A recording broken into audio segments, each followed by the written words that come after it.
ان قارون، بے شک قارون، کان من قوم موسیٰ، یہ موسیٰ علیہ السلام کی قوم میں سے تھا، یہ بنی اسرائیل میں سے تھا، یہ موسیٰ علیہ السلام کے چچا یسہر کا بیٹا تھا، یعنی موسیٰ علیہ السلام کا چچا زاد بھائی۔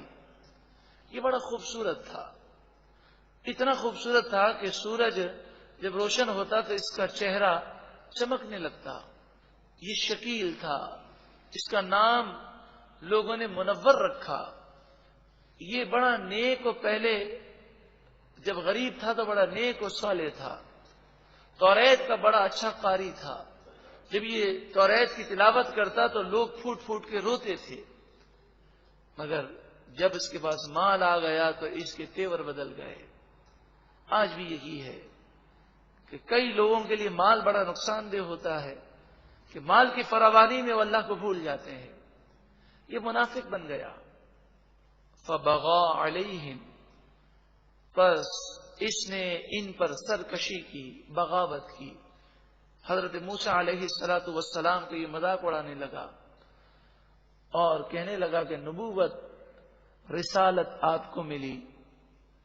حضرت ہارون وہ مذبح خانے کے سردار مقرر کیے گئے، یعنی قربانیاں لوگ حضرت ہارون کے پاس لاتے۔ آپ قربانی کو اللہ کی بارگاہ میں اس طرح پیش کرتے کہ آپ دعا کرتے تو آسمان سے آگ آتی اور اس قربانی کو اٹھا کے لے جاتے۔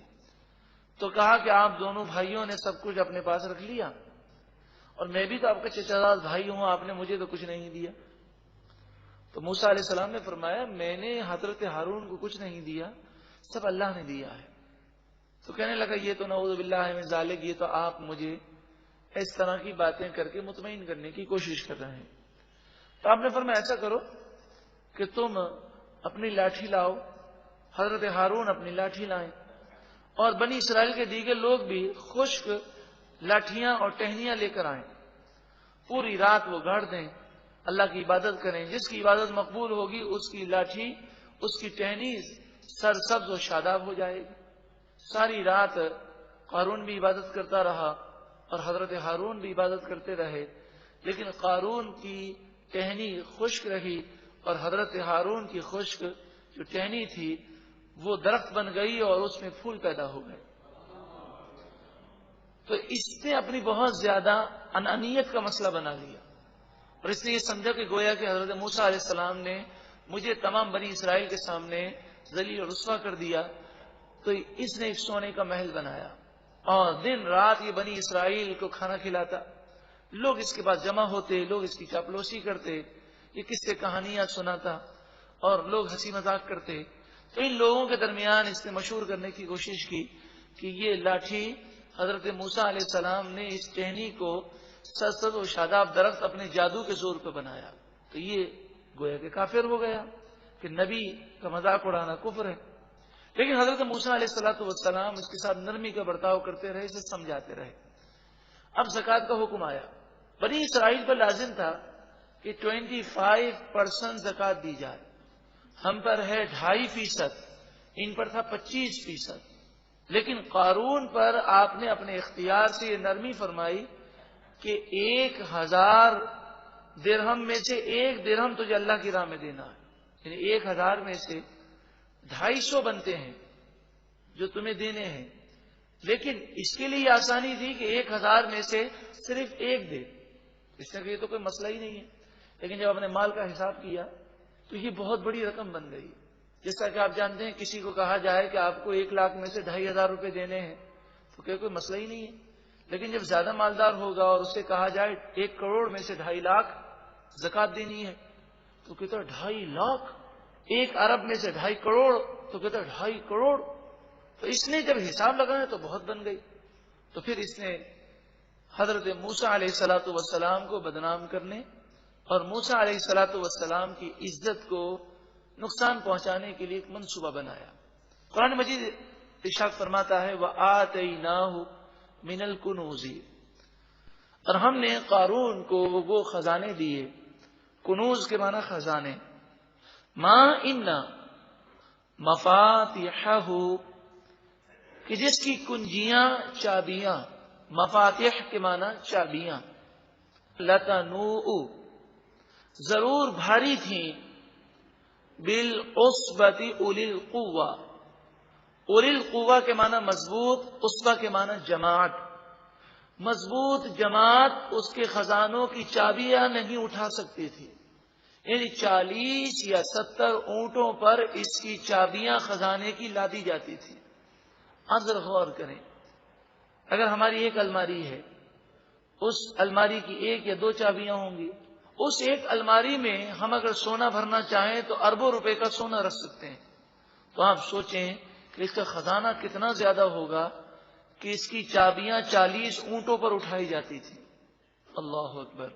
اذ قال له قومه، جب اس سے اس کی قوم نے کہا، نیک لوگوں نے کہا، لا تفرح، تو غرور نہ کر، تکبر نہ کر. ان اللہ لا يحب الفرحین، بے شک اللہ تعالی غرور کرنے والوں کو پسند نہیں کرتا. وابتغ فیما آتاک اللہ الدار الآخرۃ، اللہ نے جو تجھے مال دیا ہے اس مال سے تو آخرت کے گھر کو حاصل کر. یعنی اس مال کو اللہ کی راہ میں خرچ کر، غریبوں کی مدد کر، عاجزی انکساری کر، دین کی ترویج و اشاعت میں لگا اور اپنے لیے جنت حاصل کر. اس مال کو نعمت سمجھ، اللہ کا کرم سمجھ، اس مال کو غرور کا سبب نہ سمجھ. وَلَا تَنْسَ نَصِيبَكَ مِنَ الدُّنْيَا، اور دنیا سے اپنا حصہ لینا نہ بھول، کہ تو مر جائے گا، یہ مال یہیں رہ جائے گا، تو تو یہ مال اللہ کی راہ میں دے دے، یہ تجھے کام آئے گا. نبی اکرم صلی اللہ علیہ وآلہ وسلم نے ارشاد فرمایا، یہ بتاؤ تم اپنے مال کو پسند کرتے ہو یا دیگر لوگوں کے مال کو پسند کرتے ہو؟ یعنی تم مالدار ہو جاؤ، مال تمہارے پاس ہو، یہ زیادہ خوشی کا باعث ہے کہ کسی اور کو مال ملے تو تم خوش ہوتے ہو؟ صحابہ کرام علیہم رضوان مسلمانوں نے عرض کی، یا رسول اللہ صلی اللہ علیہ وسلم، ہمیں تو خوشی اسی میں ہے کہ ہمیں مال ملے. ایک انسانی فطرت یہی ہے کہ کسی کو اگر مال ملے تو اس سے اتنی خوشی نہیں ہوتی جتنا ہمیں مالی نفع ملے. تو آپ نے فرمایا، کہتے تو تم یہی ہو لیکن کرتے اس کے خلاف ہو، تم دوسروں کے مال کو پسند کرتے ہو. پھر آپ نے فرمایا، تمہارا مال تو وہ ہے جو تم نے استعمال کر لیا، جو پہن لیا اور پہن کر پرانا کر دیا، جو کھا لیا اور کھا کر ضائع کر دیا. اور اصل جو تمہارا مال ہے وہ ہے جو تم نے اللہ کی راہ میں دے دیا. باقی جو تمہارا مال جمع ہے وہ تمہارا نہیں، تمہارے ورثاء کا ہے، کہ مرتے ہی تمہارا حق ختم ہو جائے گا. آج بھی یہی ہے، ہم بینک بیلنس کر رہے ہیں، ہم اپنا مال جمع کر کے رکھتے ہیں کہ شاید مشکل میں کام آئے، لیکن پھر موت آ جاتی ہے اور یہ مال ہمارے کوئی کام نہیں آتا. رسول اللہ صلی اللہ علیہ وآلہ وسلم نے ارشاد فرمایا، ان الناس فی الفقر، لوگ محتاجی میں ہیں محتاجی کے ڈر کی وجہ سے. اس حدیث پر غور کیجیے، آپ نے فرمایا بے شک لوگ فی الفقر، محتاجی میں ہیں محتاجی کے ڈر کی وجہ سے. مراد یہ ہے کہ انسان اپنے مال کو خرچ نہیں کرتا، اللہ کی راہ میں نہیں دیتا، اور وہ کنجوسی کرتا ہے. کیوں؟ کہ یہ مال مجھے آگے کام آئے گا. تو اس ڈر کی وجہ سے کہ یہ مجھے مال کام آئے گا، کہیں میں غریب نہ ہو جاؤں، اس وجہ سے وہ آج ہی غریب بنا ہوا ہے، نہ اپنی ذات پر خرچ کر رہا ہے، نہ اللہ کی راہ میں خرچ کر رہا ہے، کنجوسی میں لگا ہوا ہے. رات دن اسے یہی فکر ہے کہ میرا مال کہیں ختم نہ ہو جائے. اچھا اتنا خرچہ ہو گیا، آج تو اس دفعہ تو زکوٰۃ 2.5 لاکھ روپے نکل گئی. یہ ایسی فکر کے اندر مریض بنتا جا رہا ہے. ارے اس سے پہلے کہ موت یہ مال ہم سے چھین لے، اللہ کی راہ میں دے کر اپنا حصہ ہم حاصل کر لیں. فرمایا وَلَا تَنْسَ نَصِيبَكَ مِنَ الدُّنْيَا، دنیا سے اپنا حصہ لینا نہ بھول، کہ تو مر جائے گا، تو آگے جو مال اللہ کی راہ میں دے گا وہی تیرا حصہ ہے، اپنا حصہ نکال لے، ورنہ تو یہ لوگوں کا مال بن جائے گا. وَأَحْسِنْ، اور تو احسان کر، کما احسن اللہ الیک، جیسا کہ اللہ تعالیٰ نے تجھ پر احسان کیا. غریبوں کی مدد کر، کسی کو حقیر نہ سمجھ، غرور نہ کر. ولا تبغ الفساد فی الارض، اور زمین میں فساد نہ پھیلا. ان اللہ لا يحب المفسدین، بے شک اللہ تعالیٰ فساد کرنے والوں کو پسند نہیں فرماتا. کس طرح ہمارے یہاں ہوتا ہے کہ جب تک پریشان ہیں تو کہتے ہیں دعا کریں اللہ کرم کر دے، بڑی حالات خراب ہیں، معاشی طور پر بڑے پھنسے ہوئے ہیں. اور جب نکل جاتے ہیں اور مال و دولت کی فراوانی ہو جاتی ہے تو اس وقت یا تو وہ اللہ کا ذکر کرتے نہیں، یا اگر کرتے بھی ہیں تو صرف ضمناً عرض کرتے ہیں، ورنہ اپنی بڑائی اور اپنے فخر سے ان کو فرصت نہیں ملتی. ارے ہم نے تو ایسی ٹیکنیک استعمال کی، فلاں مال کے بارے میں سب یہ کہتے تھے دام گر جائیں گے، لیکن میں نے جب سوچا اور میرے دماغ نے کام کیا اور میں نے وہ مال بڑی تعداد میں لے لیا اور اتنا نفع ہوا کہ سارے لوگ حیران ہیں. ارے یہ میں کہیں ہمیں ڈبو نہ دے. آدمی یہ کیوں نہیں کہتا ارے ہماری تو کوئی طاقت ہی نہ تھی، بس جو ملا اللہ کا کرم ہے، اللہ کا فضل ہے. تو قارون نے بھی یہ کہا، قال انما اوتیتہ علی علم عندی، ارے یہ مال تو میرے علم کی وجہ سے ملا ہے، میری ذہانت کی وجہ سے ملا ہے. اولم یعلم، کیا اس نے نہ جانا؟ اور ہر ایک سے خطاب ہے جو مال کی وجہ سے گناہوں میں مبتلا ہے، کیا وہ نہیں جانتا ان اللہ قد اہلک من قبلہ من القرون من هو اشد منہ قوتا، اللہ تعالی نے اس سے پہلے بے شمار بستیوں کو اور لوگوں کو ہلاک کر دیا. من ہوا اشد منہ قوتا، جو اس سے بھی زیادہ طاقتور تھے، وہ اکثر جمع، اور اس سے بھی زیادہ مالدار تھے لیکن مال اور طاقت ان کے کوئی کام نہ آئی. ولا يسأل عن ذنوبهم المجرمون، مجرموں سے ان کے گناہوں کے بارے میں نہیں پوچھا جائے گا، یعنی اس کی ضرورت نہ ہوگی، اللہ تعالیٰ ان کے گناہوں کو جانتا ہے. قیامت کے دن مجرموں سے گناہوں کے بارے میں سوال ہوگا انہیں شرمندہ کرنے کے لیے. اس لیے سوال نہیں ہوگا کہ جیسے کورٹ میں، عدالت میں جج پوچھتا ہے کہ اسے پتہ نہیں ہوتا. اللہ تعالیٰ تو علیم ہے، خبیر ہے. فخرج علی قومہ فی زینتہ، اب اس نے حضرت موسیٰ علیہ السلام کے سامنے غرور کرتے ہوئے پہلے اپنی مالی طاقت، لوگوں پر مالی روب و دبدبہ بٹھانے کی کوشش کی تاکہ لوگ موسیٰ علیہ السلام کے مقابلے میں مجھ سے مروب ہو جائیں.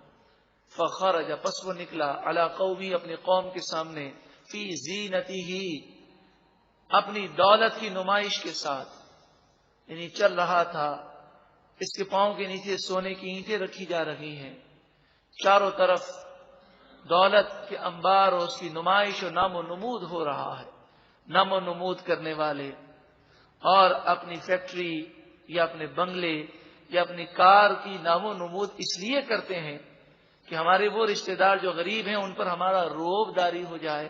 اگر وہ اس لیے کرتے ہیں، اگر یہ نیت ہے کہ ہمارا خاندان کے اندر ایک روب و دبدبہ ہو جائے، جی بڑے مالدار ہیں، تو یہ نام و نمود انسان کو تباہ کر دیتی ہے. اور فی زمانہ تو چور اور ڈاکو ایسے لوگوں کو طاق میں رکھ لیتے ہیں کہ جو اس قدر مال و دولت کی نمائش کرے. اسلام نمائش کو پسند نہیں کرتا، اور خصوصاً اس انداز میں نمائش کرنا جس سے غریب احساس کمتری کا شکار ہو، اسلام کو یہ طریقہ ہرگز پسند نہیں ہے. قول الذین یریدون الحیات الدنیا، ہر دور میں ایسا ہوا کہ جو لوگ دنیا کے لالچی ہیں وہ ایسی چیزوں سے مروب ہو جاتے ہیں. ارشاد فرمایا جو دنیا کی زندگی چاہتے تھے انہوں نے کہا یا لیت لنا، ہائے ہم پر افسوس ہے، کاش ہمیں ملتا مثل ما اوتی قارون، جیسا قارون کو ملا، جیسا قارون کو دیا گیا، کاش ایسا مال ہمیں بھی ملتا. مال ہونا کوئی کمال نہیں ہے، مال ہو اور اللہ تعالیٰ مال کے فتنے سے بچائے، غرور و تکبر سے بچائے، بندہ فرما بردار ہو، اللہ تبارک و تعالی سے ڈرنے والا ہو، مال کے حقوق ادا کرتا ہو، تو یہ مال اس کے لیے نعمت ہے، ورنہ یہ مال اس کے لیے عذاب ہے.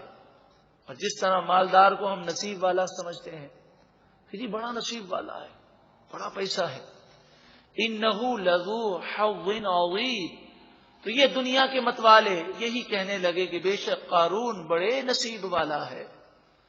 وقال الذین اوتوا العلم، تو ان لوگوں نے کہا جو علم والے تھے، جنہیں علم دیا گیا، ویلکم، ارے تمہاری بربادی ہو، تمہیں کیا ہو گیا، یہ مال جو اللہ کی نافرمانی میں خرچ ہو، ایسا مالدار کہ جو اللہ کا نافرمان ہے، اس کے لیے مال نعمت نہیں، اللہ کا عذاب ہے۔ ثواب اللہ خیر لمن آمن وعمل صالحا، اللہ جو ثواب عطا فرمائے گا، جو نیک لوگوں کو صلہ عطا فرمائے گا، وہ بہتر ہے اس حقیر دنیا کے مال سے۔ لمن آمنا، اس کے لیے بہتر ہے جو ایمان لائے، وہ عمل صالحا، اور اچھے عمل کرے۔ ولا يلقاها الا الصابرون، اور یہ جنت کی نعمتیں صرف صبر کرنے والوں کو دی جائیں گی، جو مشقتوں پر، پریشانیوں پر صبر کرے۔ وہ جائز ذریعے سے مال کما سکتا ہو اور شریعت کی پابندی کر کے اللہ کو راضی کر کے مال کما سکتا ہو تو ٹھیک ہے، اور اگر حرام ذرائع اس کے سامنے آئیں تو بھوکا رہنے کو تیار ہو جائے، حرام کی طرف نہ بڑھے۔ فخسفنا به، بس ہم نے اسے زمین میں دھسا دیا، وبدارہ الارض، اور اس کے مکان کو اور اس کے مال کو بھی زمین میں دھسا دیا۔ اس کا سبب یہ ہوا کہ اس نے حضرت موسیٰ علیہ السلام کو بدنام کرنے کے لیے ایک فاحشہ عورت کو مقرر کیا۔ جب اس نے کہا کہ موسیٰ علیہ السلام زکوٰۃ مانگ رہے ہیں، اور جب اس نے حساب کیا تو 1000 میں سے بھی 1 درہم کا حساب کیا جائے تو یہ بہت زیادہ رقم بن رہی تھی۔ تو اس نے کہا اے بنی اسرائیلیوں، مجھے بتاؤ، اب موسیٰ علیہ السلام ہمارے مال کو لینا چاہتے ہیں، کیا کرنا چاہیے؟ تو جس کی چاپلوسی تھے وہ کہنے لگے کہ جو آپ کا حکم۔ تو اس نے کہا کہ ہم ایسا موسیٰ علیہ السلام کو بدنام کر دیں، نعوذ باللہ من ذالک، کہ بنی اسرائیل پھر ان کی بات سننے کو تیار نہ ہو۔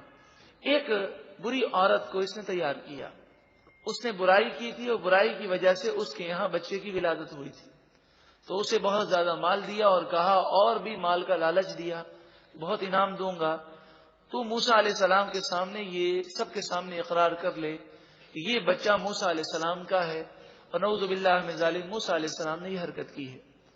قارون حضرت موسیٰ علیہ السلام کے پاس آیا اور کہنے لگا کہ موسیٰ، بنی اسرائیلی لوگ جمع ہیں، آپ کا وعظ اور آپ کی نصیحت سننا چاہتے ہیں، آپ آئیے ان کو نصیحت کیجیے۔ تو موسیٰ علیہ السلام نے نصیحت فرمائی۔ موسیٰ علیہ السلام کی عادت کریمہ تھی کہ جب نصیحت اور وعظ ختم ہو جاتا تو بعض باتوں کو آپ ہر وعظ میں دہرایا کرتے۔ قارون کو یہ پتا تھا، تو آپ نے حسب عادت اس بات کو دہرایا کہ جو چوری کرے گا اس کے ہاتھ کو ہم کاٹ دیں گے، جو غیر شادی شدہ زنا کرے گا ہم اسے 100 کوڑے ماریں گے، اور جو شادی شدہ زنا کرے گا ہم اسے پتھر مار مار کے ہلاک کر دیں گے۔ تو قارون کھڑا ہو گیا اور کہنے لگا، اے موسیٰ علیہ السلام، یہ بتائیے کہ یہ سزا ہمارے لیے ہے یا جو بھی کرے اس کے لیے ہے؟ آپ نے فرمایا جو بھی کرے اس کے لیے ہے۔ تو کہنے لگا کہ موسیٰ، بنی اسرائیلیوں کا خیال ہے کہ آپ نے نعوذ باللہ من ذالک یہ غلط کام کیا ہے۔ اس نے عورت کو کھڑا کیا، عورت گود میں بچہ لے کر کھڑی ہوئی اور موسیٰ علیہ السلام کے خلاف بیان دینے والی تھی کہ موسیٰ علیہ السلام کو جلال آیا، اور آپ نے فرمایا، عورت، تجھے اس رب کی قسم جس نے مجھے توریت دی، تجھے اس رب کی قسم جس نے من و سلوہ کو نازل کیا، تجھے اس رب کی قسم جس نے دریا کو، سمندر کو 12 حصوں میں تقسیم کر دیا، تو سچ سچ بتا۔ تو عورت کانپنے لگی، اس کے ہاتھ سے بچہ گر گیا، اور خوف خدا کو اس پر غلبہ ہوا، اور اس نے کہا کہ یہ سب جھوٹ ہے، قارون نے مجھے اس کے لیے آمادہ کیا۔ حضرت موسیٰ علیہ السلام برداشت کر رہے تھے، مگر جب اس قدر قارون نے ظلم کیا تو آپ سجدے میں گر گئے اور عرض کی، پروردگار تو قارون پر اپنا عذاب نازل کر۔ فرمایا زمین آپ کے قابو میں دے دی گئی۔ حضرت موسیٰ علیہ السلام نے زمین سے فرمایا، زمین اس قارون کو پکڑ لے. اور آپ نے اس سے پہلے فرمایا جو قارون کا ساتھی ہے وہ قارون کے ساتھ ہو جائے اور جو میرا ساتھی ہے وہ میرے ساتھ آ جائے. تو جو قارون کے ساتھی تھے انہوں نے موسیٰ علیہ السلام کے جلال کو دیکھا تو سب غائب ہو گئے اور موسیٰ علیہ السلام کے ساتھ آ گئے. صرف 2 شخص قارون کے ساتھ کھڑے رہے. اب آپ نے کہا زمین اسے تو پکڑ لے. یہ گھٹنے تک زمین میں دھس گیا. پھر آپ نے فرمایا زمین اسے پکڑ لے تو یہ اپنی کمر تک آ گیا. پھر اس کا صرف چہرہ باقی رہا اور یہ چیخ و پکار کرنے لگا. پھر آپ نے فرمایا زمین تو اسے اپنے اندر لے لے. تو زمین نے اسے اپنے اندر لے لیا. تو یہ دونوں شخص جو باہر کھڑے تھے قارون کے ساتھی تھے وہ کہنے لگے موسیٰ علیہ السلام نے ایسا اس لیے کیا تاکہ قارون کی دولت پر آپ قابض ہو سکیں. تو آپ نے فرمایا زمین تو قارون کے خزانے کو لے لے.